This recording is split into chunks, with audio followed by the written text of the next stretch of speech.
Ако има нещо, пред което да се прекланям, пред което да благоговея и за което да се замислям, това са двете велики тайни – детството и любовта. Тия две опияняващи неща, тия две безсмъртни души, дадени ни от Великия Творец. Когато ми стане тъжно, излизам навън и се заглеждам в децата. Те са край нас, а далече от нас. Уж големия свят, а сякаш извън него, всеотдайни вглъбени, виждащи и чуващи само мечтата си, само себе си, само копнежа си, само онова, което са и което искат да бъдат.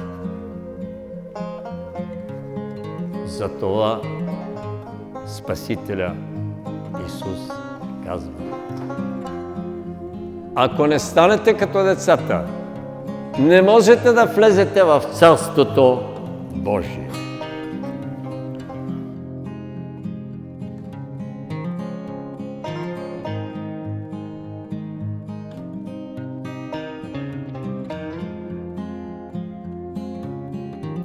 Здравейте, приятели, познати и непознати.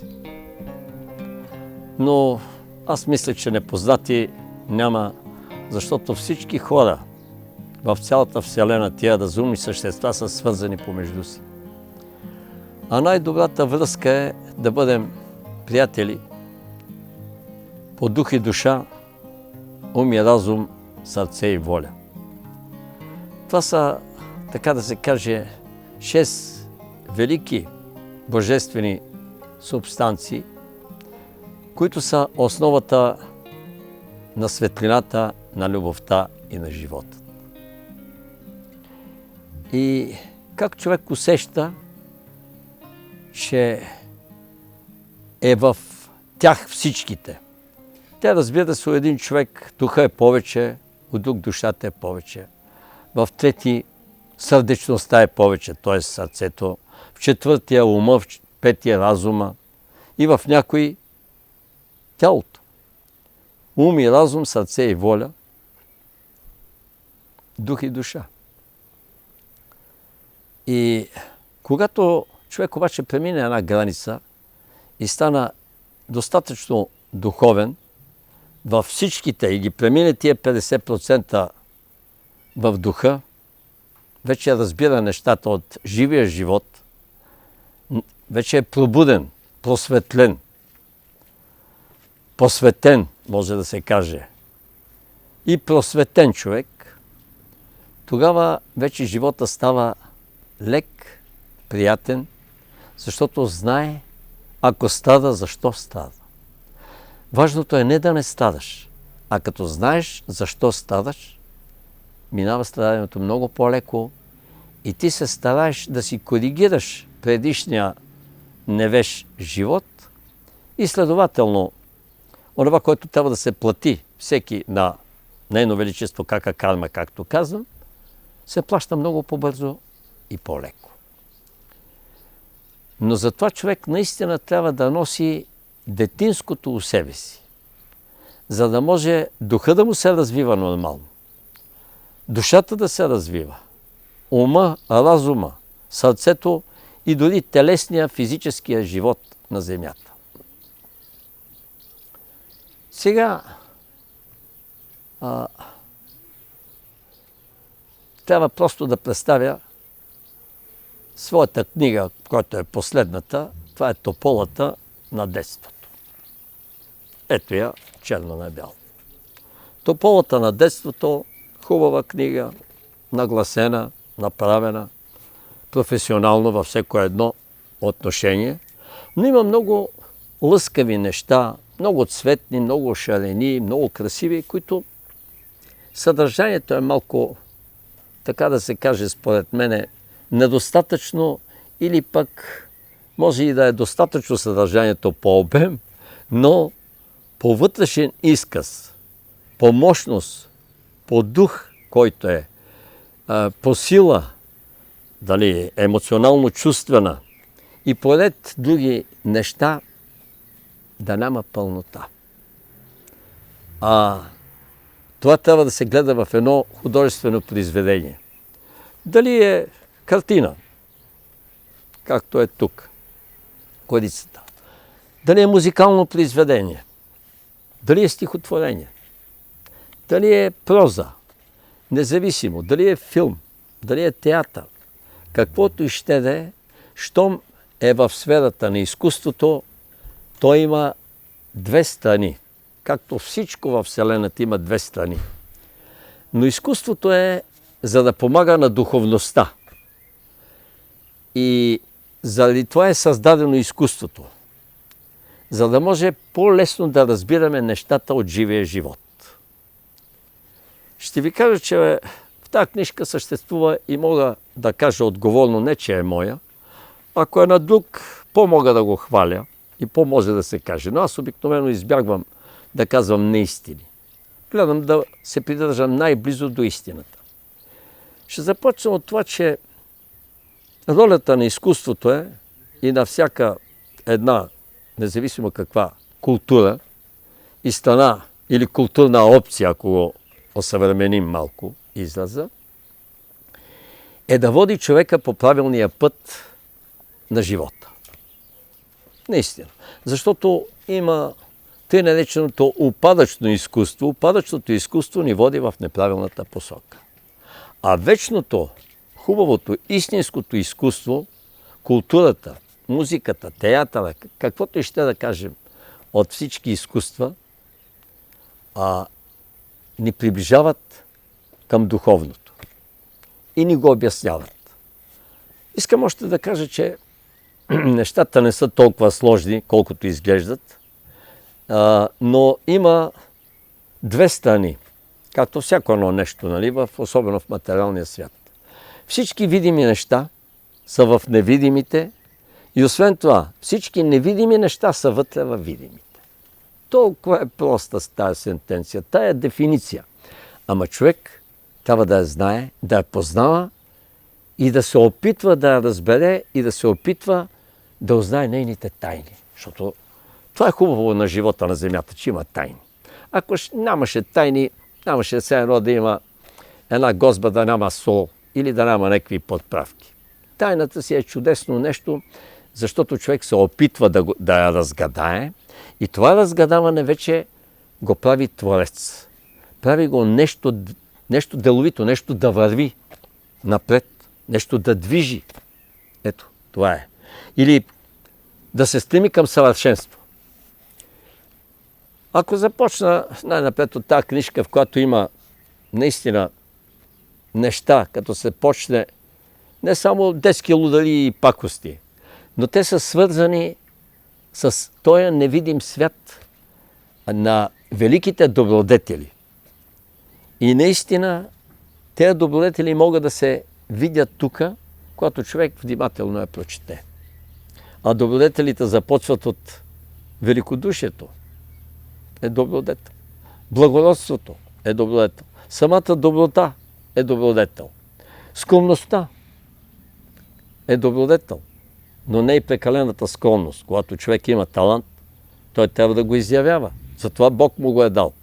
А не питам едно момиченце, ти защо не пееш, като имаш такъв хубав глас и знам колко народни песни знаеш. Ама вие тук сте много, нали, бяхме 10-15 човека и мен ме е сам. Ами точно пред тая аудитория трябва да изпееш нещо. Иначе като сме двама-трима, ти ми пееш, наистина. На ухото. Ама по-добре, викам, трябва да изявяваш този талант, за да се развива. Не го пази за себе си. Бог дава дарбите, способностите и талантите, за да ги раздаваме. Просто да не сме скъперници. Даже и човек, ако умее хубаво да благославя, значи да пожелава на някого само прекрасни неща, това също е талант. Това също е една велика способност и една дарба, която те прави по-човечен от другите. Защото ти благославяш хората, а не ги проклинаш, не ги ругаеш, не ги унижаваш, не ги огорчаваш. Да не говоря вече за по-тежките неща, като съдени и така нататък. Ще премина направо към същността. Най-напред защо тополата и на детството? Ще кажа защо е тополата. Не защото тополата физически имаше в нашия двор. И аз се катерех по нея и си играех още от малък, а защото самата дума топола носи в себе си едни духовни и божествени качества. И като слово, а и дори ако го вземем като дърво, което е материална същност, както е сега тук покрай мен има две брези. И аз съм под тях.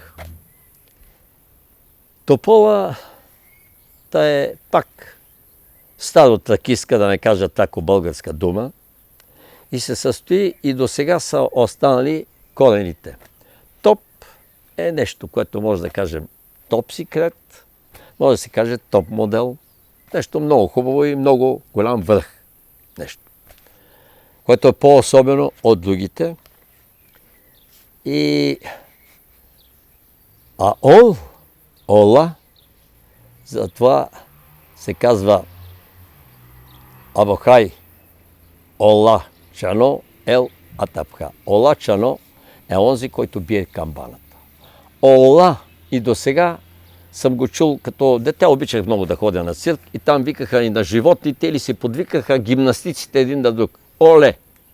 Оле, хайде! Или скачай! Или на животното го подкамват.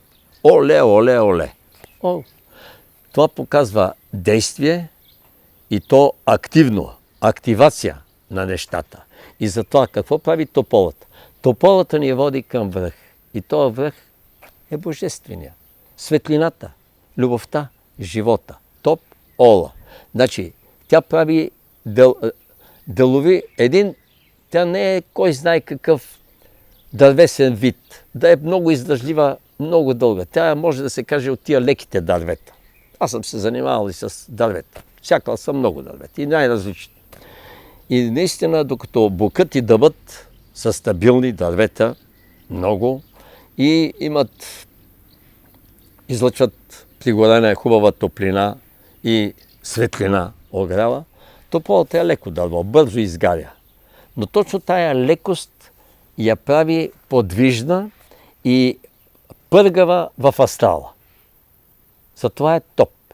Тя бързо расте, освен това расте много правилно нагоре в една форма и дава тая деловитост и тая веселост. Това е едно настояние на всички дървета около себе си. Това е едно изключително качество. Или тя си остава, може да се каже, че е символ на детството. И в това заглавие, тополата на детството, аз 2 пъти съм употребил детство. Или детството на детството. Вижте колко е просто, но е запомнящо се. Така, няма да обяснявам другите слова тук, които са, защото в крайна сметка това ми е и космическата, и небесната, и земната специалност и професия, да се занимавам с слово. И сега, Божа работа. Сега Господ, и ред други работи съм правил, нали, и хамалин съм бил, и общ работник, обаче словото, на който е дадено. Книгата е автобиографична и книгата е сбор от разкази. Така ли да го обясним на хората? Да, точно така. Има 20 и няколко разказа. Те са кратки, но много ярки и много силни. Според мене. Човек като ги прочете, вече може да ги прецени. Как? И автобиографична. Да, всичко е извадено случки от моя живот. Той има стотици и хиляди, но аз смятам, че съм извадил така, да се види в няколко направления, в няколко слоя, на няколко етажа. Нали? Съм дал случките. И те съм ги дал от, така да се каже, от гледна точка и на младото същество на детето, а и от гледна точка на възрастен. Значи всичко е преплетено вътре и затова тая книга е морално-етичен кодекс. Вътре е пълна с морал, с етичност, с нравственост. Това е истината. И тогава се вижда какво е било отношението при моето детство между възрастните и децата. Да разбира се, имало е, значи, и много, така да се каже, аз не обичам тази дума, но трябва да я употребя, защото това е смета негатива на човечеството. Това негатив мога най-силният негатив е миазмата, нали? Което е най-неприятното нещо, което човечеството произвежда. Така, от тъмната страна, от лошите части, от светлата са добродетелите. Това са пороци, нали? И се виждат при много хора. Тук се вижда. Разликата наистина е фрапираща. Но се вижда и отношението на тогавашното поколение възрастни, които тогава имаше, сега гледам в последните времена, егоизма някак израсна. Той набра скорост. Той порасна, така да се каже, възмъжа и започва и се разпространи много. Тогава нямаше такъв егоизъм. Тогава просто хората бяха много близки един към друг и познати или непознати няма никакво значение. Не, че нямаше друг. Тук имам един разказ, който се казва Омраза. Аз не обичам тези силни думи, нали? По-добре да казвам любов, но съм написал точно вътре фрапиращата разлика между възрастни хора. Какви има хора, които са обърнати към живота и към доброто, и хора, които просто са родени да правят лошотии, така да се каже. Самият човек не мога да го каже, че е лош, защото ще обидя Всевишния. Душата винаги е чиста на човека. Но той я замърсява със своите дела. И най-вече с своя егоизъм, своето его. Така че книгата наистина е автобиографична и всички случки са истински, са взети директно от живота и са предадени по един такъв жив начин, който е много сега, ако нещо се прави, винаги някак минава като че ли през някаква техника. Поне аз така го усещам. А живия живот е след природата. Да отидеш, като чуеш сега, можеш да си изкараш роман на поток. Да сбираш на лаптопа или на таблета или на компютъра. Да, шумолене на гора, това. Но не е истина. Значи може да си включиш климатика както искаш да го настоиш. Но разликата между твоя климатик в стаята и природния климатик, където Ботев е видял в Стара планина и е написал, настане вечер, месец изгрее, звезди обсипят сводът небесен, гора зашуми, вятър повее, Балканът пее хайдушка песен. Ами там само ако посещаш залеза на една планинска поляна и усетиш този лек полив на ветеца, който идва от гората, и как слиза вечерта, и как звездите наистина обсипват свода небесен, и как започват да блещукат тук-там. Това е една незабравима картина. Това е живия живот. Тук е живия живот. Всичко, което го описвам, е истина, защото ние сме го живяли. Когато трябваше, отивахме до реката да се къпем в най-обикновените вирове по реката. Ма там нямаше басейни, нямаше такава температура. Каквото я направише слънцето, каквото я направи вятъра, въздуха, всичко. Отиваш, къпеш се. Аз съм се научил да плувам на едно вирче, което беше 3-4 метра дълго и 2 метра широко и не беше 1 метър. И започнах да се държа над водата и се научих там да плувам с другите хлапета. Къпехме се, разбира се, голи, мажехме се с тиня, нали, играхме на индианци и така нататък. Но, пак казвам, тук е живия живот. Сега, онзи ден говорих с един приятел ми е, и той казва, имам 10 годишен син. И му викам, синко, бе, остави то GSM, бе, остави таблет, остави компютъра, остави лаптопа. Той има всички тия неща.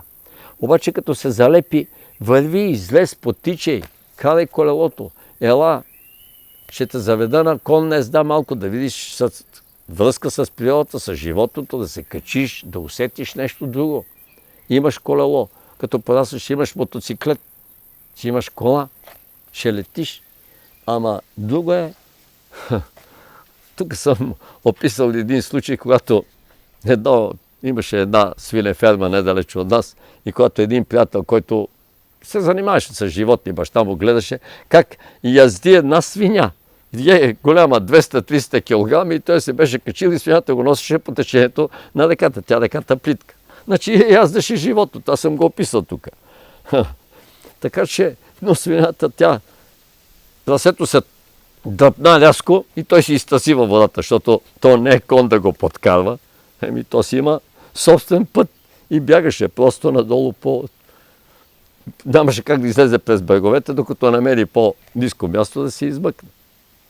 Не беше дива, питомна беше, там избягала от свинефермата, така, после я прибраха.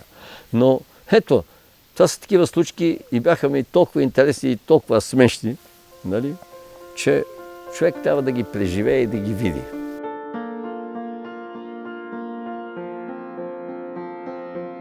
Човек може да бъде истински щастлив само през детството.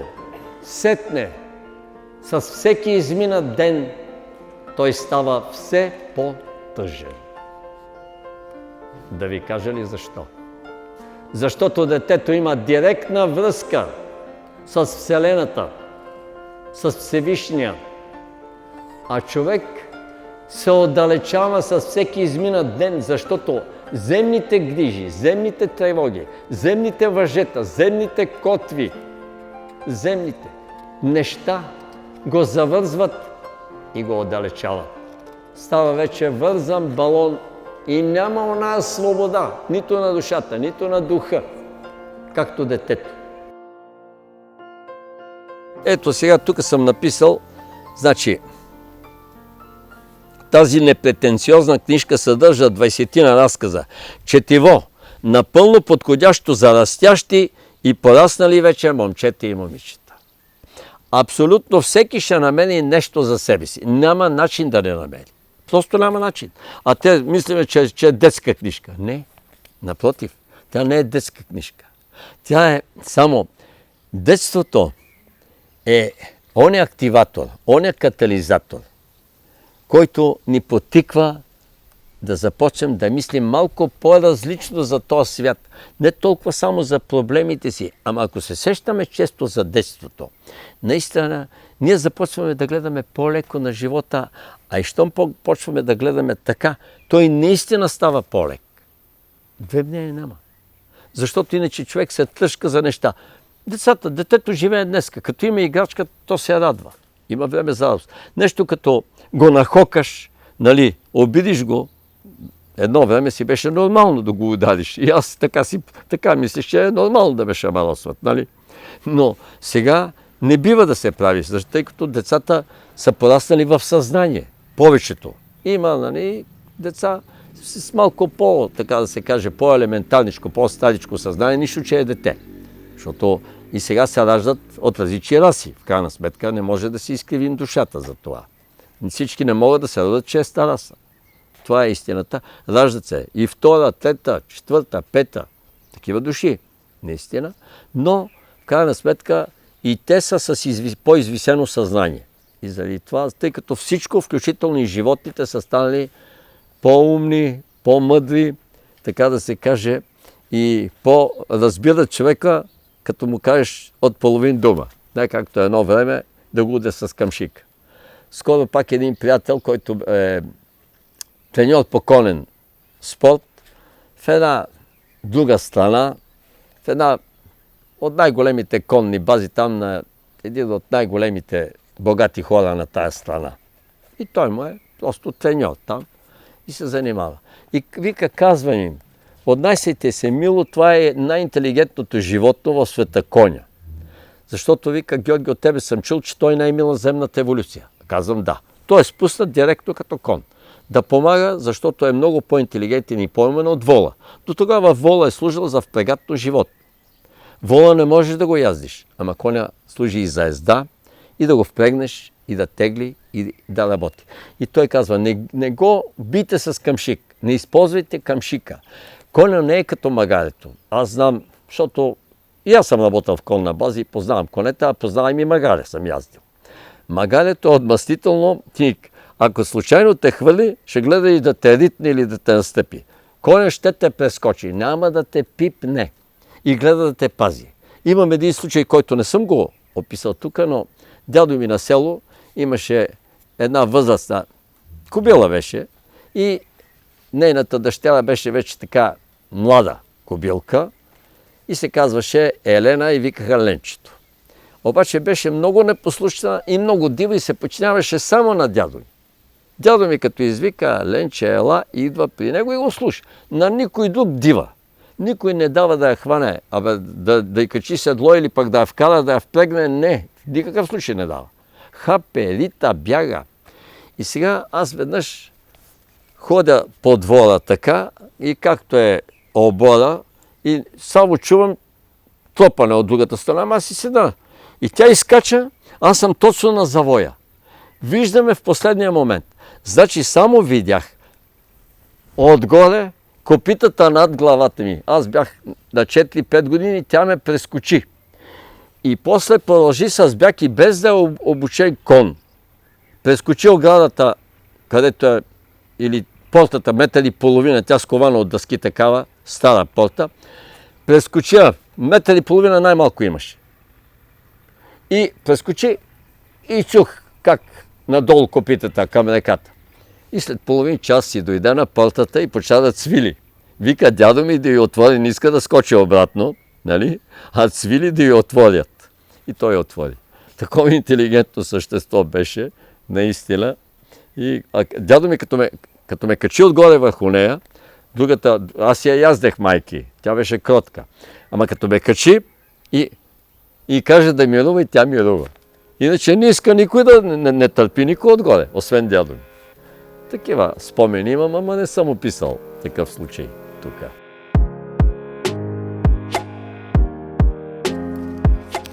Ще ви кажа, че тия случки са абсолютно истински и за това съм сложил заглавието така. Тополата на детството, а след това случки от най-безсмъртния живот в най-великото царство на земята. Детството. Каквито и царства да има на земята, наистина няма по-велико от това. Особено от щастливото детство. Наистина човек трябва да запази, как да кажа, детството си, детското у себе си и може и да не се връща в спомените си толкова често. Може да си спомня само хубавите моменти, ако е имало. Защото аз тук съм написал черно на бяло. Нали? Описаните случки са съвсем истински, взети направо от най-безсмъртния живот в най-великото царство на земята – детството. Вселената има граници, но няма край. Душата на човека е по-голяма от Вселената. Тя няма нито граници, нито край. Ако има рай, той се казва щастливо детство. Другото име на рая е любов. Онази истинска, вечна, безкрайна, безусловна, чиста, пълна, омайваща, всеотдайна, вълшебна, нежна, топла, светла, велика, безпрекословна, божествена любов. Можеш да влезеш в нея само, ако имаш опит на мъдрец и душа на дете. Това съм искал да кажа. Защо да се грижиш за неща, които не зависят от тебе? Аз на много хора, които са си загубили здравето, после си го връщат и казват: ами, върнах си го, защото те послушах, не само за това, което трябва да направи на физическо ниво. Примерно, му казвам на един, оня ден ми се оплаква, едно приятелче имам, има кафе. Вика: Георги, знаеш ли колко месеца се мъча от подага? Ами, колко пъти ти казвам? Спри месото и алкохола. Но няма да ти мине веднага. Ти си се занасала 20, 30, 40 години. Той е на 60 и няколко години. И викам: искаш да ти мине. Една година месото и алкохола не съществуват. Подагата ще спре да те боли след 6-тия месец, след една година ще се почувства здрав. Но не се връщай обратно на месото и на алкохола. Поне 3 години и чак след 3-та година от време на време можеш да хапваш или малко месо, или да пиеш малко алкохол. Но двете неща комбинация не. Значи, като си запазиш безгрижието, защото онова, което можеш да го направиш, както той може да се откаже, да приложи воля, нали? Може да го направи. Това зависи от него. Но има неща, които не зависят от нас. И следователно, тези неща, които не зависят от нас, ние трябва да оставим на Всевишния да ги урежда. А не ние да се мъчим да ги уредим. Това е вид безгрижието, защото детето вижда какво може, детето има едно чувство, затова е детството. Не само тук, в този свят, но и в материалната вселена. Да ни научи най-напред малко или много на подчинителност. И ако сме били много непокорен дух, много неподчинителен, ние сега не може да имаме едно хубаво, щастливо детство. Непрекъснато ти тормозят пред детството и той викат, ама на това невинно детенце, защо му се случва това? Детенцето е невинно в този живот, който го започва, но преди това не е било невинно. И заради това трябва да плати още като дете кармичните остатъци и след това вече ще се оправи. Защото сега, както и живеем този миг, този момент, в който сега го живеем, така след 30, след 50 или след 300 години ние ще си направим другия живот. И затова се казва, бъди честен, почтен, справедлив, един добър, един морален, един нравствен човек. Бъди такъв. И след това ще видиш как ще ти се промени живота. А най-интересното, което сега съм забелязал лично за себе си, че ако сега станеш такъв, почва да ти се оправя още този живот, защото сега сме в този преходен период на великата божествена промяна. Значи този шанс така ни е даден сега на всички нас, които живеем на земята, че защо да го изпускаме? Защо да сме бедни, болни и нещастни, когато може да бъдем здрави, богати и щастливи? Но това зависи от нас. Веднага да си променим живота. И ако трябва нещо да плащаме на кака карма, да се съгласим с плащането, както скоро една жена каза, Георги, ще си изтърпя. Колкото време още ми е писано, ще си го изтърпя, нали? И след това викам, ще те освободят и ще видиш какъв хубав живот ще живееш. Защото ти не си била светици и праведница, викам, в другите животи. Казвам ти го често, не искам да ти кажа друго. Така е, заради това трябва тая част от детството да остане у нас. Това безгрижие, което е грижи. Бог има грижата абсолютно за всичко и всякога. А ние сме се направили тия грижи с нашето невежествено отношение и с нашия, така да се каже, порочен живот. Хайде, най-меко казано. Георги, дойде ми последна една мисъл, може би за финал. Защо има криле на книгата? Криле? Защо? Аз съм написал тук. Защото полетът е най-прекрасното нещо. Тук, когато се прочетат разказите моите полети или под купола, ще се разбере, защото там не знам дали ще мога да го открия веднага. За така. Ако мога да го открия, ще прочета последното изречение на моите полети, защото там съм написал точно какво нещо е полета. Така. Да, виждам как пуснахме котелака да лети с парашут. Много интересен и този разказ. Така. Разказа се казва Като любов. Сега отговарям защо има криле. Нали? Ето го, Като любов. Няма да го чета. По-добре е да си го прочитат, защото е и интересен разказ и е малко по-дълъг от другите сега. Само чета накрая. Синчето го водех там и му предавам пълномощията си, къде е при моите приятели и с какво сме летяли и така нататък и е така. И той ме пита, а с това ние летяхме. Показахме едни трещици от един самолет.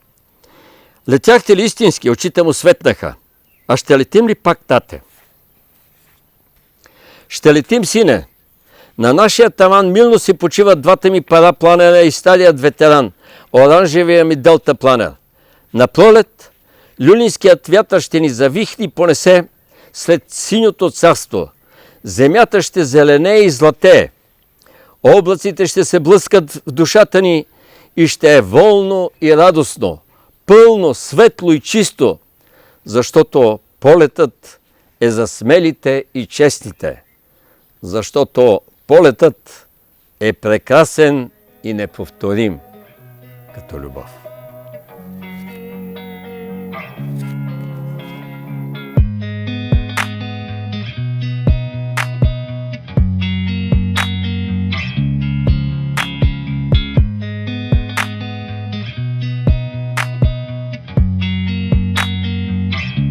Ето разказа, който е наречен "Светът гори".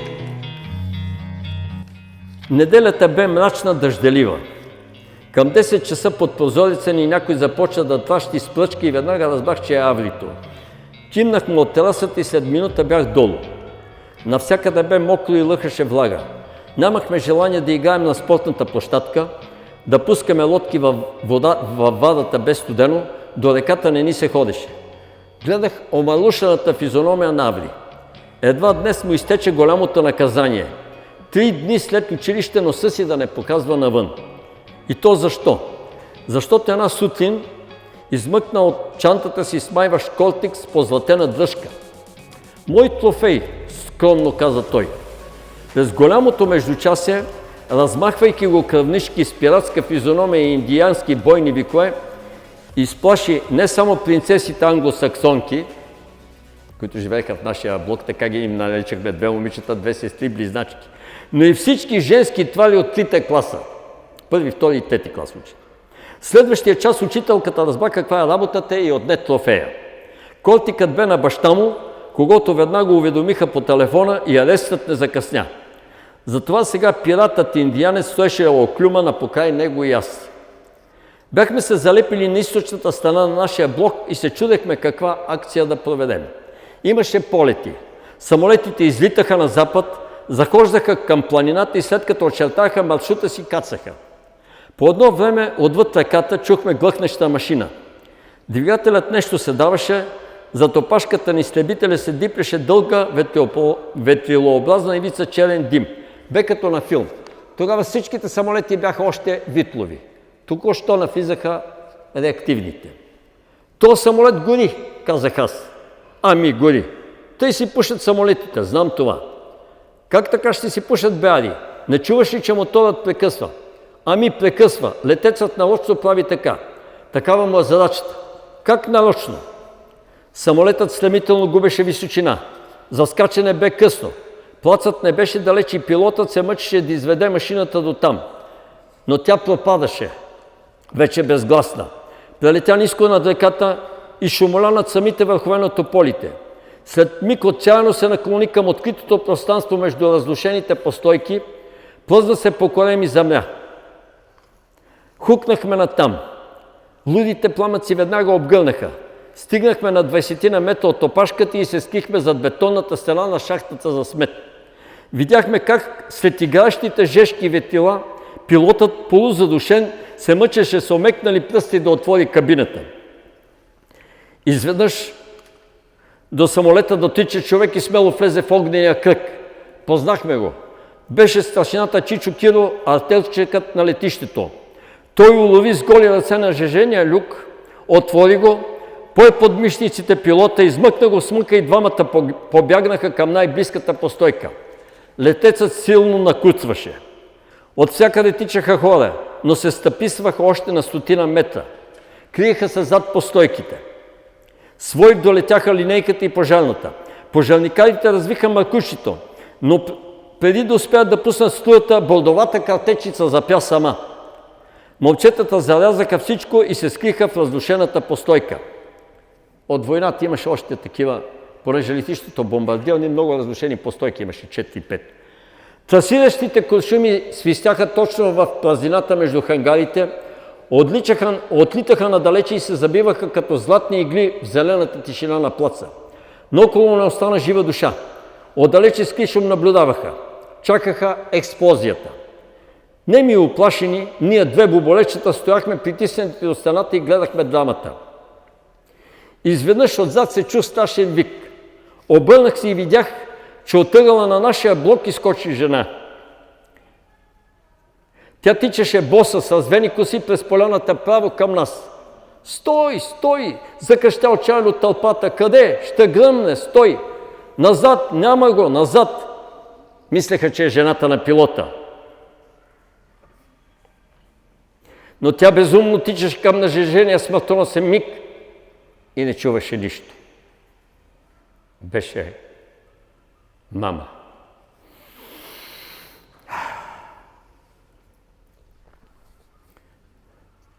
Връхлетя върху нас в мига.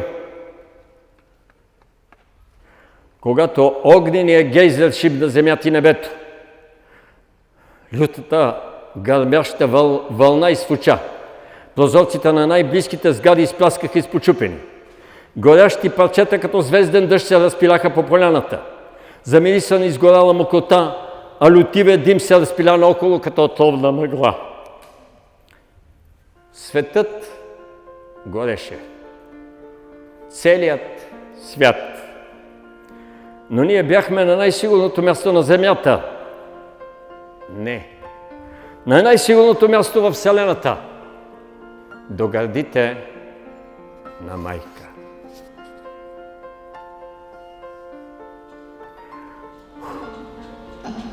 О, пак го преживявам. Няма начин.